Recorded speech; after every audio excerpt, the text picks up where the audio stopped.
And that's what the repeal of the legislation is. It's about the government saying that the interests of corporations is more important than the interests and economic well-being of farmers. Petitions were presented to Parliament today with the aim of ensuring that the GM Crops Free Areas Act of 2003 is kept to protect Western Australians. But yeah, so I actually kind of didn't know what GMs were, and I just started making changes in my diet, not eating processed food, etc., and suddenly I looked into this and I was like horrified, absolutely horrified that I didn't know, and I'd been eating it unknowingly for goodness knows how many years, and yes, angry, and I just felt like I had to redirect that anger into doing something rather than just sit back and be angry. Yeah, so yeah. And so what have you done? Well, I started a Facebook page called Food Freedom Australia, and basically we just update that with news from around the world about what's going on with GMs and other issues with our food, but mainly focused on GMs. And I've also been involved in organising the marches that take place twice a year. So Julie, why is the GM Free Area Act so important to Western Australians? Because the Commonwealth Government only assesses health and environment, and pretty much it's a public relations exercise anyway, but the states have authority over land use, and the legislation covers economics and industry preparedness. So they have the right to be able to stop GM crops being grown.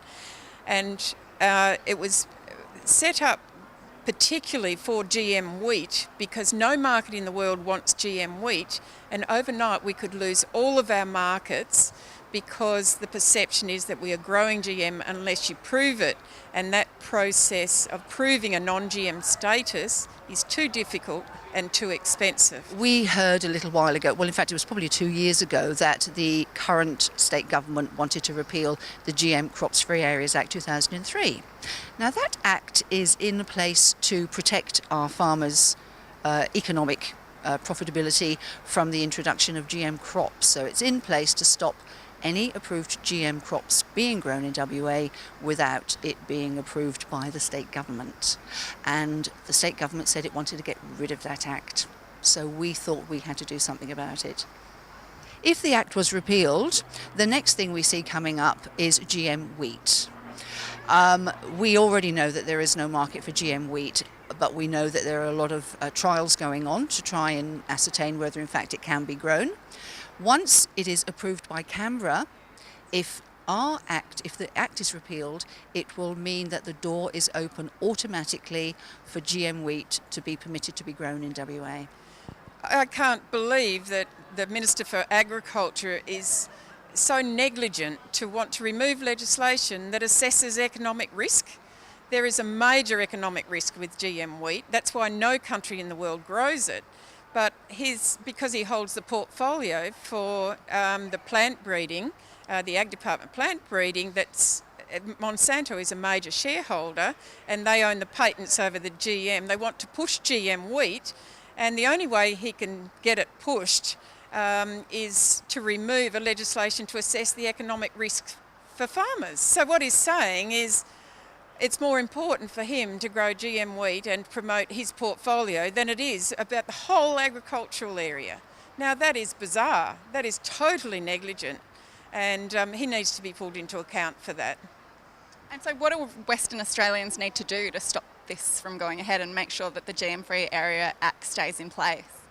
Well, pull the politicians into line. You know, this is negligent. You can't ignore economics. Since when has economics not been an important part of policy? It's a major part of policy, and the reason no GM wheat is grown anywhere in the world is because it is a massive economic risk. Don't ignore the risk. That is really negligent. Chipotle is a fast food chain in the US, and they've adopted a very ethical means of growing their food, where they only use pasture-fed and they only barn-raised or free-range chickens and such like, and they have rejected GM, and in the last year or two their profits have risen by 20%. That is massive, because people are now wanting to feel good about their food, and it looks like McDonald's might have joined them, which is amazing. In attendance was well-known farmer Steve Marsh, who is continuing to take a stand for his right to farm organically. The main reason Sue and I came to Parliament House today is to thank all the people who have supported us in any way over the last 4 years since our situation, the contamination and court case has begun. It's very important for us to actually acknowledge and to thank those people.